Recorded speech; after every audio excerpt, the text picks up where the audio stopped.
So the most famous use case, obviously, of AI right now is the large language models. I mean, they're the ones that are being used day in and day out. What would you say are probably going to be, let's say, the top one or two or three next use cases that you think are going to change things, and maybe one or two that people aren't thinking about? Well, so today there are sort of three things going on. I'll simplify it. Language stuff, that's what we were joking about with large language models.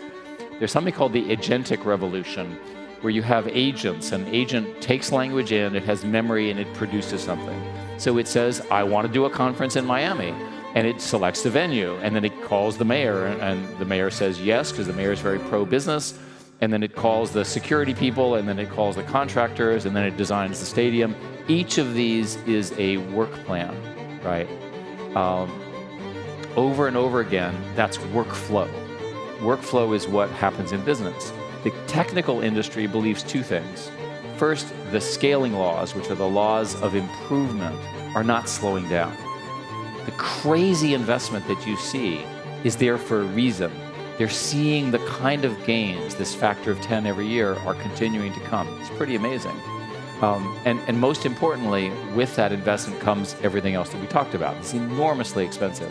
And by the way, we're going to run out of electricity before we run out of money, which is a separate discussion. But the important thing is you have language. The next thing, and then you have agents, and these agents do everything. There's something called agent orchestration, where you can move the agents around. And the third one is essentially reasoning.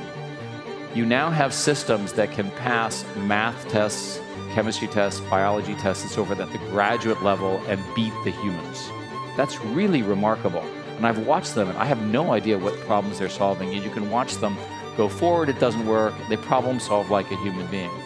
The union of those is the power.